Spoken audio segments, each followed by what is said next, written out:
Welcome, welcome, welcome to the How I Became Your Mother podcast. This is your host, Kalila Black, and I'm happy to be here. This is a podcast where I literally manifest my child, how I became your mother. You're on a journey right now, me as a childless, husbandless woman speaks my life into existence. You coming along the ride today. And yeah, I'm happy for this check-in. I'm happy for all of that. Okay, so let's jump into the segments. Your father update real time. Okay, so listen, the dating life is booming. It's booming. I have a lot of suitors who are wanting to get to the next phase. Um, I have different phases of dating. So first it's connecting, then it's a FaceTime, then it's an in-person date. So I have a lot of people who's in between FaceTime and well, just all of the phases. We haven't really made it to date number 2 yet, but I got a couple days lined up, and I've been feeling really positive and connected because I'm seeing your father represented in a lot of men and the qualities that he has. I'm already seeing reflected at me. I'm getting the most thoughtful compliments, the most jarringly connecting epiphanies. Like I had a FaceTime the other day. No, I matched with someone the other day, and the amount of synchronicities that we have in our lives. Like, well, first zodiac sign wise, right? Our charts are very similarly matched. Our interests, um, what we said we wanted. I have another gentleman with whom he's from the UK. He has a wonderful, he just has a great way of being. It's funny. And he picked a really wonderful place for us to go out. I have another gentleman who um, is not in this state, but is looking towards relocation and wants to take me out. And so I'm just feeling very like, okay, like it's happening soon. I'm feeling very excited. I'm very excited. And I know that he's around the corner, and I'm like, yeah.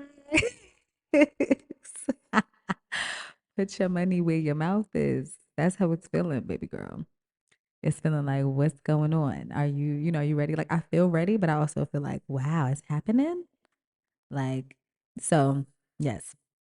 Today's episode, I wanted to delve deep into manifestation in a way that I share my process and what I've learned. And just I wanted to give like an uplifting episode because I want to share perspectives. So the first catalyst of this episode will be my first example, and it is my relationship with my father.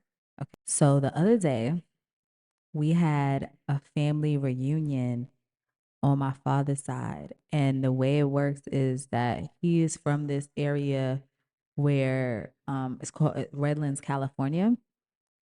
And he grew up, and the town of the people get together to create um, a family reunion. So it's not just blood family, it's also neighbors and their family. So it was very, very big. Now, the age group, it seemed like our generation, my generation didn't really pull up. First of all, it was kind of last minute.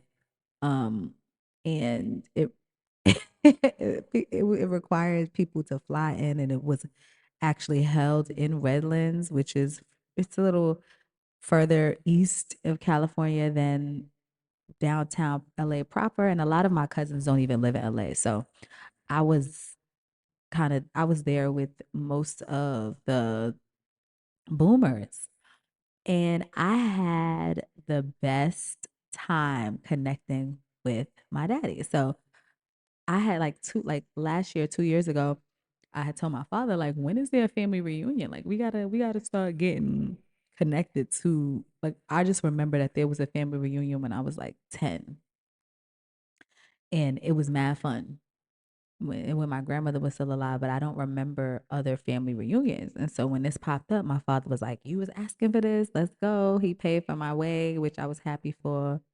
Um, and so I also, it was crazy because Redlands is very it's far. It's like an hour and change away from where I'm at. And I didn't really feel like driving. And when I first got the invitation for the place, I was like, wouldn't that be cool if I got dropped off by a fine chocolate tall man with money, and just because my family don't really pull see like I don't really pull up with dates. I You don't really get invited to my family until you're a part of my life for real, for real. But I'm rejecting that. I'm like, who cares? Like, I'm because they was having so many questions. Like, my family is so befuddled as to why I'm not partnered. They're like, what's going on? Wait, why is Khalil not dating? Where's her man? What's going on? And I'm like, y'all, I'm doing something different than y'all did. Like, I'm moving, I'm moving differently because whole time the people that's asking me, where's my man? Y'all don't even have a man. I got aunts and uncles who's not partnered, very confused and asking me, and I'm like, well, where's yours first? You show me how to get yours. I'm gonna show you. Nah, let me stop. Let me stop. So I was like, nah, that would be so cool. So I'm like, all right, let me go spend time with daddy. Do you know what we did? First of all, I didn't even realize that my father also played Texas Hold'em poker. So I learned how to play Texas Hold'em when I lived in Hong Kong, when the guys who one of the my castmates would host a weekly poker night every Monday, and I learned how to play, and it's a favorite game of mine. Come to find out, my father brought that game to play at the family reunion.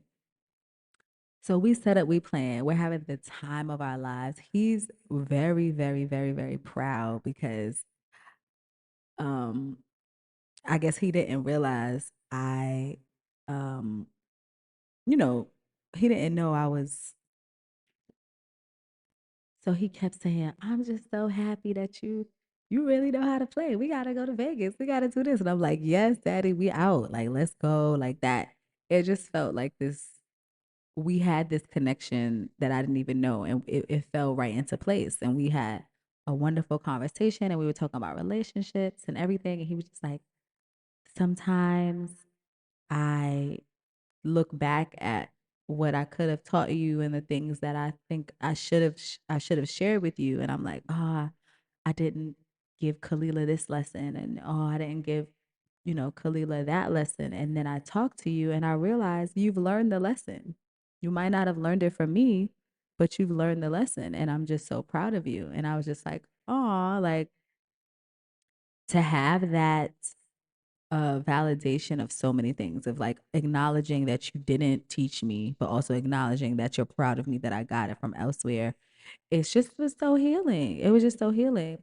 I also, my stepmother always talks about how my stepmother, my aunts, everybody, my mother's friends, my father's friends, since I've been little, all they talk about is how much my father brags, how much, and I didn't really see it in person for real, because when I'm around, he's giving me my attention.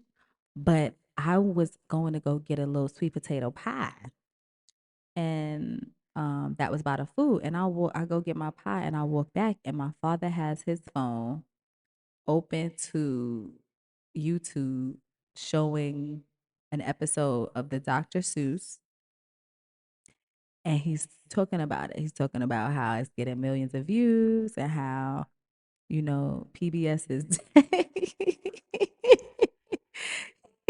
he talks about how Trump cut off resources for PBS, so it's dead. So people are going to YouTube, and and how the man should show his grandchildren because it's content for 3 to 7 year olds, and, and he is going ham. And I thought it was the cutest thing. Even took a video of it, like, oh my God, he's beaming. He is very, very proud of my work, and it felt so good. So I witnessed his pride. We also got to smoke a little tree. Now, tree and marijuana. By now, we've already had conversations around it. I'm sure, with you being 13 and all, but uh, I really relish the honesty of it, the adultness of it, because it also still feels like I'm his baby girl. It's like I feel so close to him, and he speaks my language. And this is a huge manifestation for me because there was a lot of parts in my life where I didn't feel connected to a daddy. Um, First of all, with us being long distance, that really affected our closeness because we didn't speak frequently.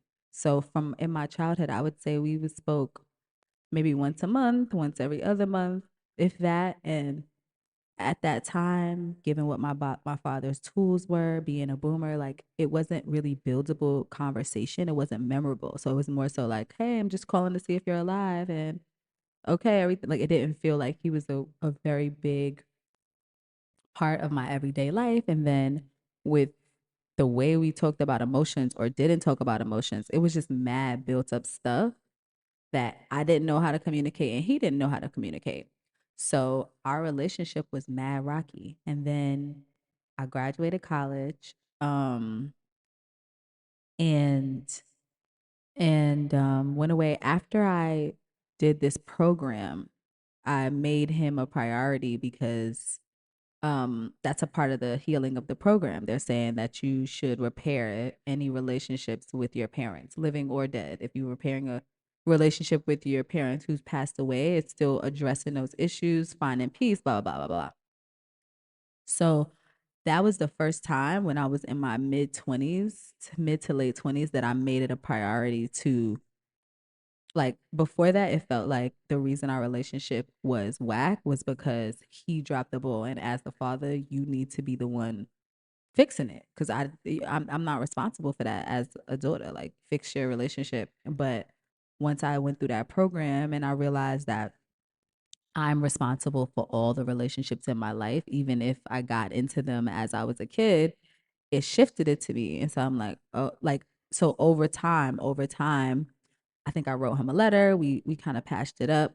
And whole time, like, we would spend summers together. Like, I would spend summers in LA. So it wasn't like it was just phone calls, but I didn't feel connected to him. I didn't feel like I knew him deeply. So um through the years, we've been, working on our relationship as an adult. I've been seeing him, like connecting with him, battling with what my thoughts were. And last like two it was either 2 years ago or last year, my father really changed the way I saw our relationship because he dropped this information, this piece that I just didn't even realize. And he was like,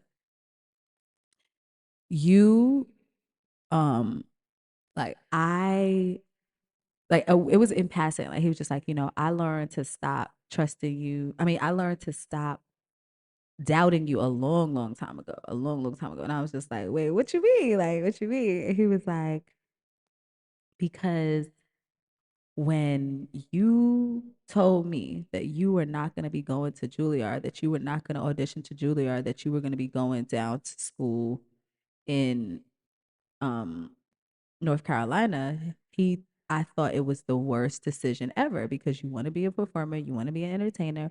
Why wouldn't you go to Juilliard? And it's right there. It's like it didn't make sense to me. Now, and he's like, but when you after you did it and then I'm seeing your success, I learned to trust you the same way you trust you. So the reason why that piece of information was so big to me because I thought about the state of our relationship. And the reason my father didn't, and I didn't know that. Like I had no idea that he didn't approve of me going to North Carolina. Like this was the first time I've ever heard that. And so then I started thinking like, wait, he didn't tell me not to go to North Carolina. He because we were not close. We didn't build a very, very close relationship. We didn't have a close relationship at that time. So he didn't feel comfortable being honest because he knew like he didn't have much like stake in the game. And so this whole time when I'm thinking about the kind of relationship that I would have wanted, and okay. It gets deeper. It gets deeper. So let's rewind and remember that your grandfather, my father, also had dreams of being in the entertainment industry. He also was an actor. He also that was a part of his dream. So much so that him and mommy, your grandmother, met in the military of in the drama club, in the talent show drama club of the military. They were both going there to perform and they met. So he, my father, had a shot at getting his at like, following his heart and choosing to be a performer. But because of the way he thinks, very, very structured and what makes sense, he will often pick the road that may be most realistic versus the road that's like the dreamer road.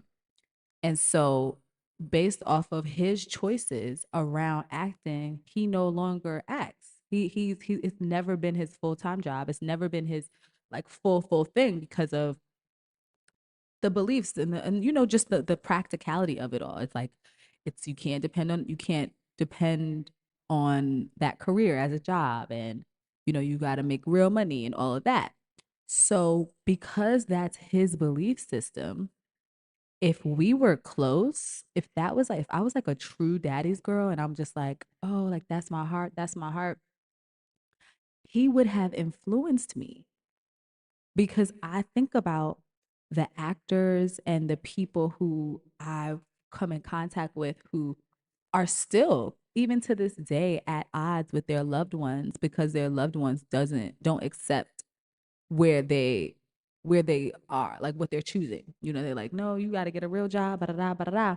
And it's hard because it's like you love this person, that this person has your best interest at heart, even if what they're saying is like hard to swallow. So I'm like, wow, who knew that the relationship of distance from my father would give me more than what, and I'm not saying that I didn't have a deficit. I don't like to look at my life like that because I feel like I was surrounded by so much love, so much support that it was for my benefit.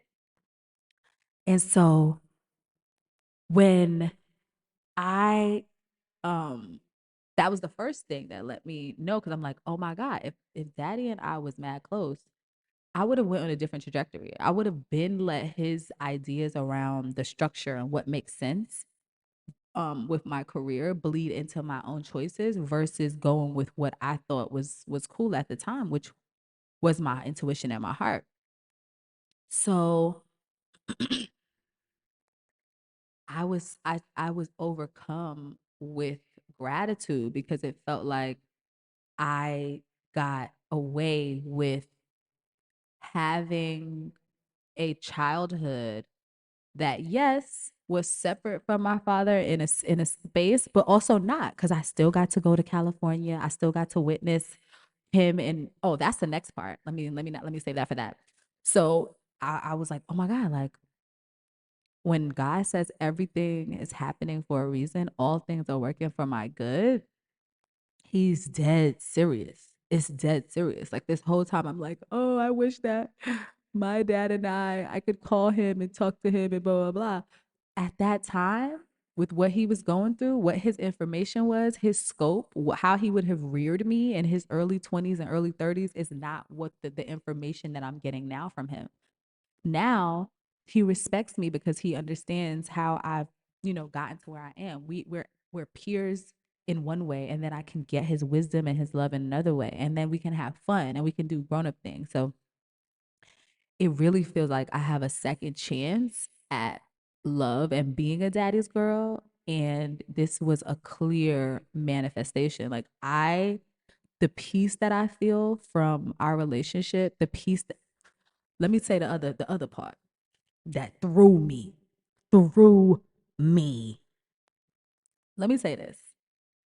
Ever since I've met and this is real tea. This is real tea. So when I came into my father's life full time, because so my father and mother had me, then they divorced when I was 2. My mother went back to New York, took me to New York, and then my father went to LA.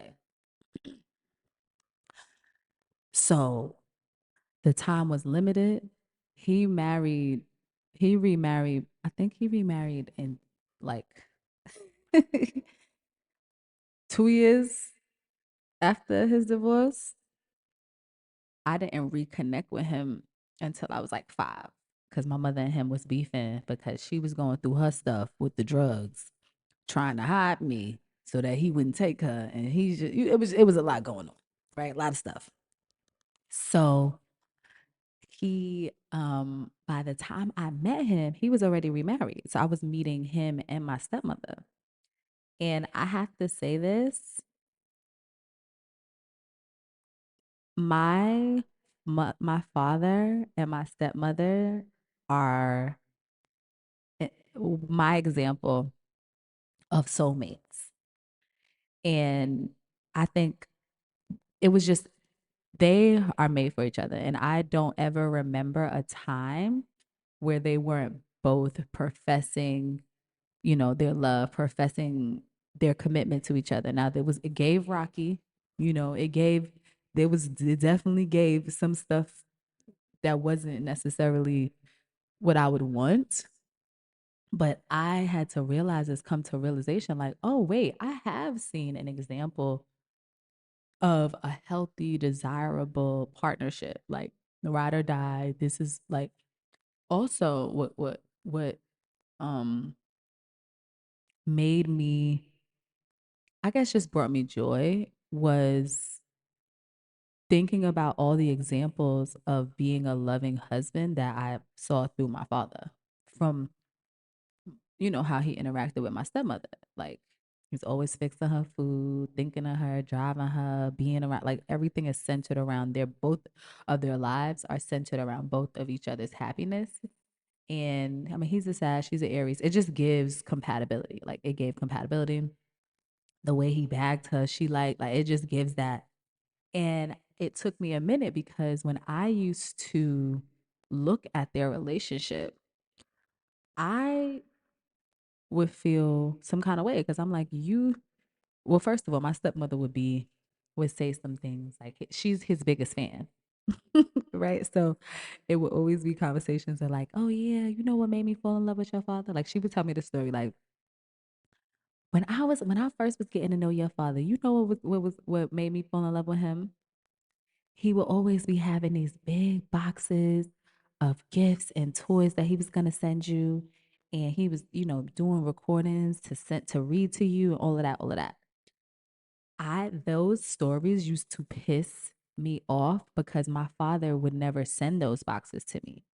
And whenever I finally got a box of toys and books, it was so like I was so far past that reading level that it was annoying. Like I was getting ABC books when I was like reading chapter books. Like, come on. Like, so if it didn't, the love didn't resonate to me. So I'm like, you over here praising a man who has fallen short numerous amounts of times. Like this is clip. Like that was my my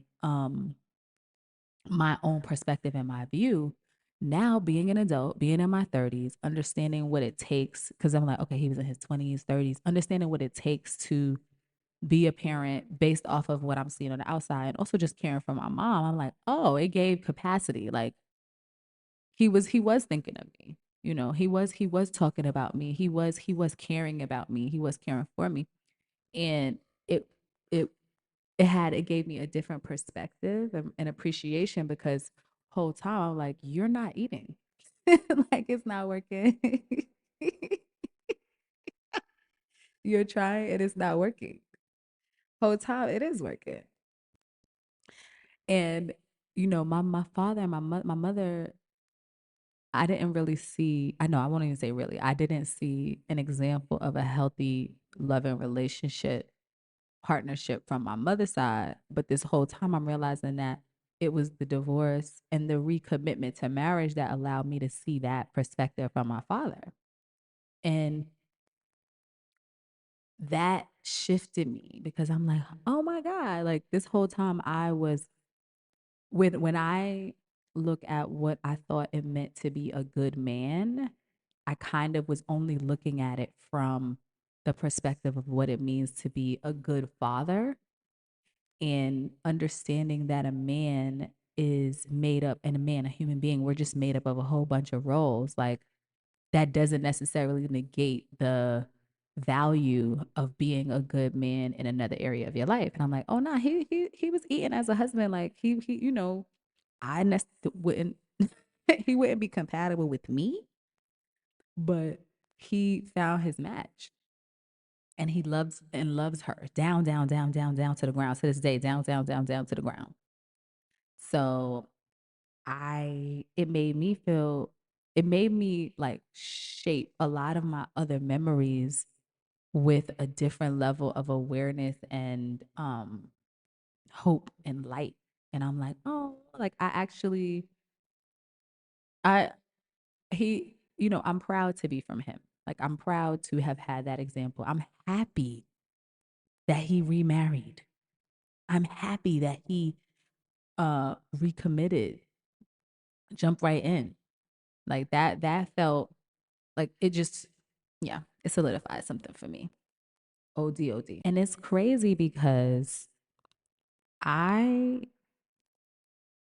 I have evidence and like visions of what it like I would have wanted as a daughter.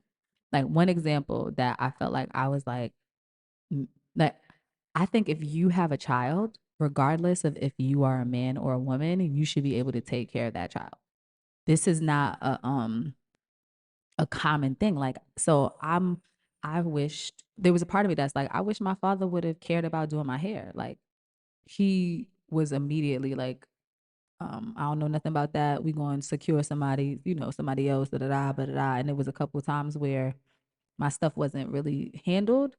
And back in the day, I'm looking at that like, you didn't even take the time to learn or to figure this out. Like, it felt like I wasn't appreciated. But I have to remember what like who these people are, who and what the role is. And I also started thinking about a little bit more broadly about parents because I feel like we were raised to believe that it is the parents' job and um it's the parents' job to rear you, to raise you, right? To give you not only be a portal for you to come through life, but also they're supposed to nurture you. And when they don't do that, then they failed, and it's a pay. And I'm like, if the purpose Like if it was really up to parents to rear their children, don't you think be being like procreating would require a lot more than it does? Like people are able to have kids at 12 and 13, right? And I believe that the reason why it's so easy for people to have children is because parents are portals.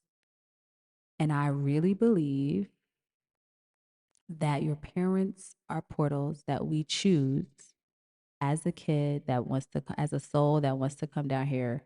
We choose the best option for us, whether that means um, the option. And I think the way it's based off of is that we choose people, and I might have said this in another episode, but we choose people based off of the genetic potential that their DNA has for our ability, for the ability to succeed at that mission, that go round. So I look at my parents and I'm like, and this was clear to me because I'm like, y'all didn't get together to be forget together forever. Y'all got together to have me. Y'all got together to experience the maybe the first issues of marriage that you can learn more. You know, there's other reasons why we do these things, and that gave me freedom because I'm like all of the other nurturing. Like I just think about the kids who's like abandoned or who's left for adoption and all of those things, and I'm like, this isn't a situation where they're born with uh, um somebody's born with a leg up, somebody's not. It's just like these are cards. And it may be a reason we chose this experience that's actually directly correlated to us winning this go round. And I've been dissecting that. Like I just think about how my parents are both nerds, like down to the ground. They was always the smartest. You know, people graduated fast. Like it gifted program. They're both the actors of the family, charming, both had the dream. Like it's like I'm very clear why I would have chosen this fractured, quote unquote, fractured life because what I'm doing with it is what I intended to do with it after I combed through the BS and the lack. I'm like, you know, it was crazy. My father didn't even come to my college graduation. It was beef. My mother came to my college graduation and brought um a partner that I didn't even bang with. Like it was giving Clippianas with all of them.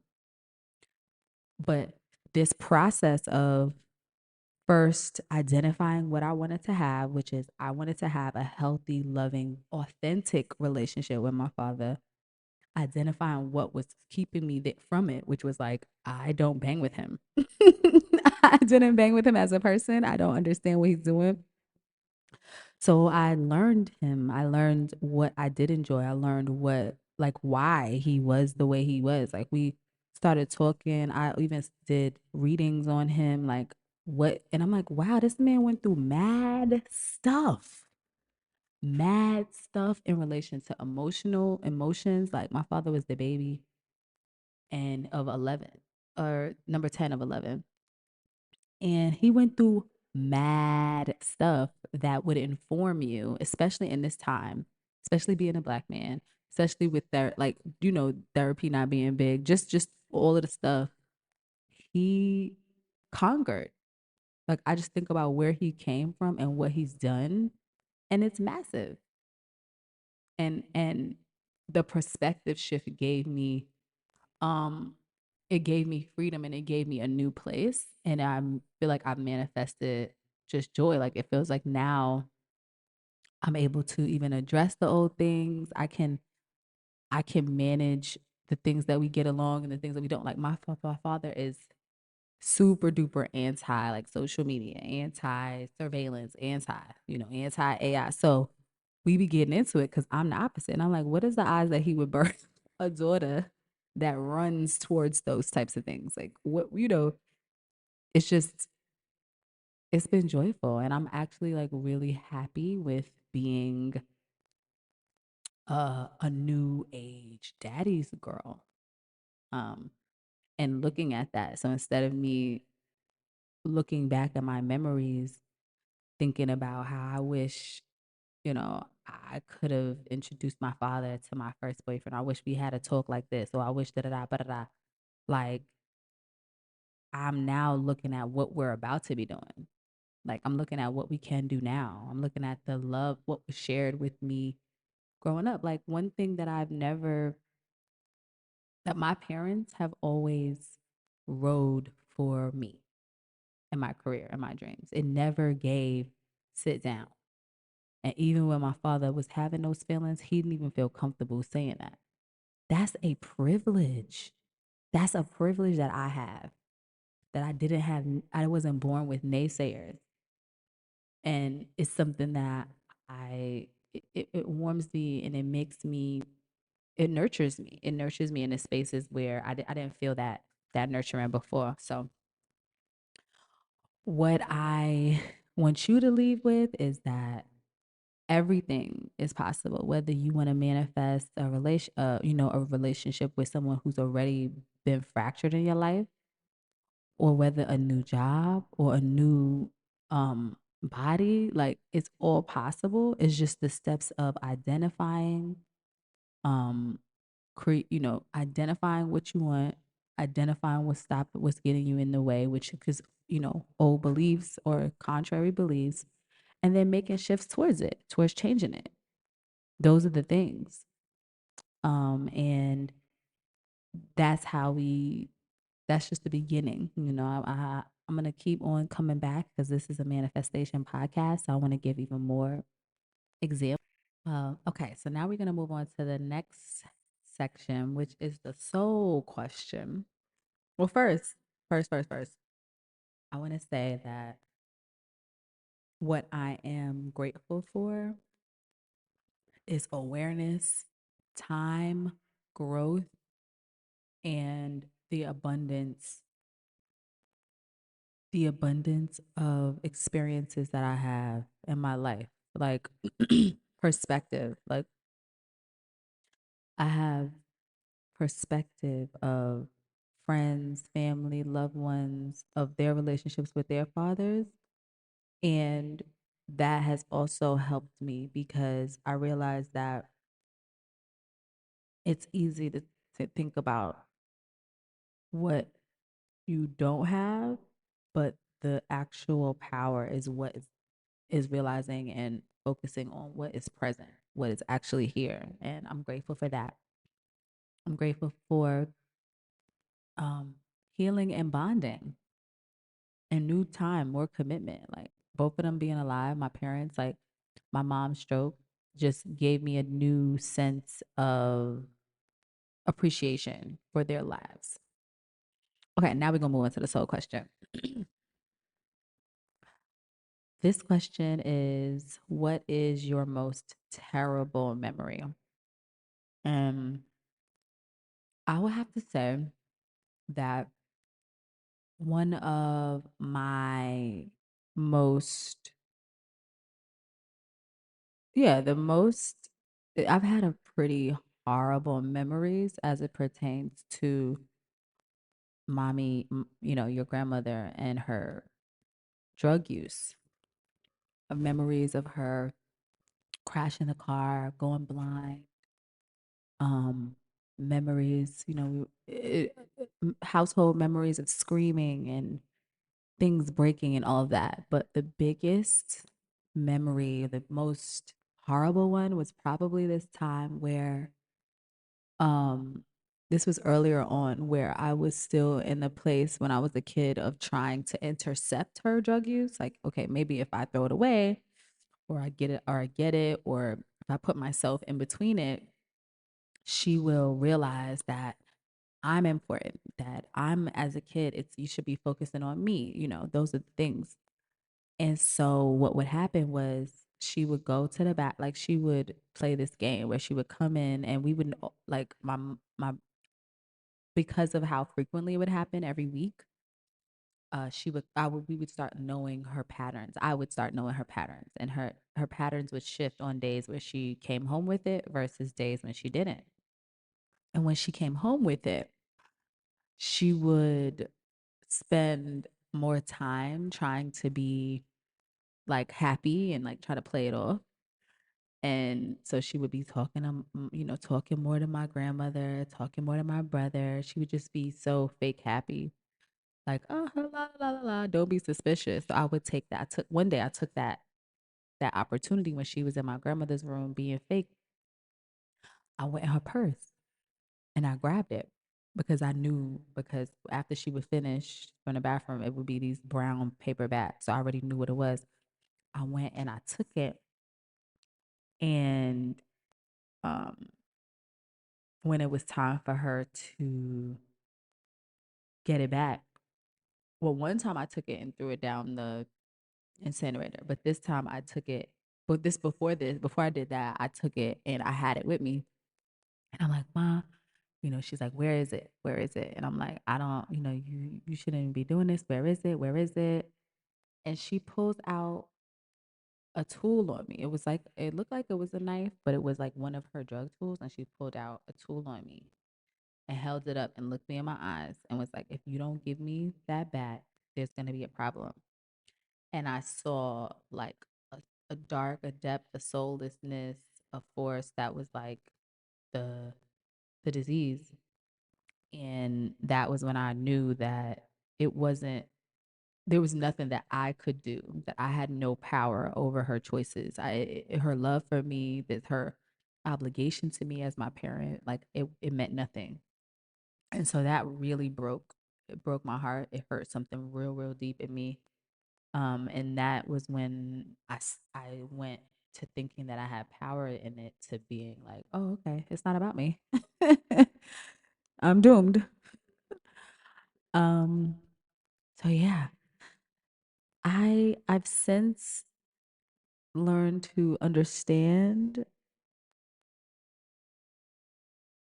the disease of addiction a lot better, especially with the cause and effect of it. Like, the fact that it was injected into our communities, the high level of what it was, the fact that she was a victim overall, um, and the fact that my mom was able to continue to raise me alongside my grandmother and raise my brother alongside my grandmother, that there was a steady peace, a steady force amidst it. But it was definitely tough. It was tough. It was a really big chip and heartbreaking rock on my shoulder, for real, for real. Okay. So I hope this episode gave some sort of through line of chatting, and I'm grateful for listening. If this reaches you, touches you, send me a message, write a review, do the 5 stars, do what you need to do. And hopefully I will see you. Let me not say hopefully. I'll see you next week. All right, bye.